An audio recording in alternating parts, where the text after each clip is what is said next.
We promised you last week that we'd continue our conversation with Senator Bruce Rampelberg about Common Core in South Dakota. And it's a conversation that people are having all across the Midwest, all across the country. That's right. Senator, we ended our last session talking a little bit about data collection. And the question on my mind is, how can we embrace any element of Common Core when it includes extensive data collection on our children? Yeah, that's a really good question, Gordon. You know, here's the issue. Right now, the Long Range Planning Committee that I happen to sit on, and I believe in long range planning. Any business that's effective is planning for what's going to happen 4 and 5 and 10 years from down the road. The one thing that they came up with this year is that in order to provide a better workforce, people that are work ready or college ready when they come out of high school, is to be able to know how to counsel them and how to be able to prepare for them on a statewide basis. So that group is going to be presenting a bill. I'll be one of the sponsors on it. It's going to basically ask that a very narrow amount of information be provided by each school district to the Department of Education for the purposes of coordinating with the technical schools and coordinating with the Board of Regents to be able to prepare for what these kids are going to need when they come out of school, and then feed it backwards into K-12 so that they're better prepared for what I mentioned, which is career and college. Now, the information that we're talking about for Common Core is a different animal. And so as we get into this, that may be one of the things that's absolutely stripped out of Common Core and then supplanted with this process that this bill that I'm talking about right now. But how can we do that when the very framework of Common Core dictates that we have to embrace the Common Core in part and parcel? Well, and that gets back down to the very basics that you're talking about. And the question is really, Gordon, what will happen to the Common Core? Now, we can talk a lot about where this is coming from, and I don't believe it came from the federal government to begin with. I think it was altruistic educators who felt that there was a better way to have uniformity across the country. But I've also seen what the current Department of Education Secretary has to say about it, and I fear that the things you are concerned about are coming down the pike from the Federal Department of Education, and I really am concerned about it.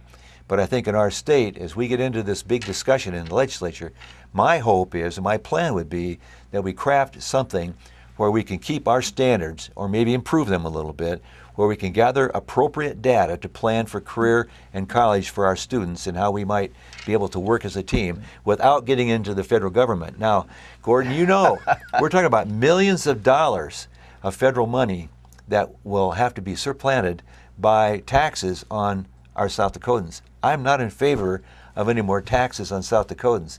So it's a delicate balance, my friend, on how we go about getting rid of the government oversight and yet somehow continuing to fund our schools. Well, to me, I'm a pretty delicate kind of guy. Yeah, I noticed that.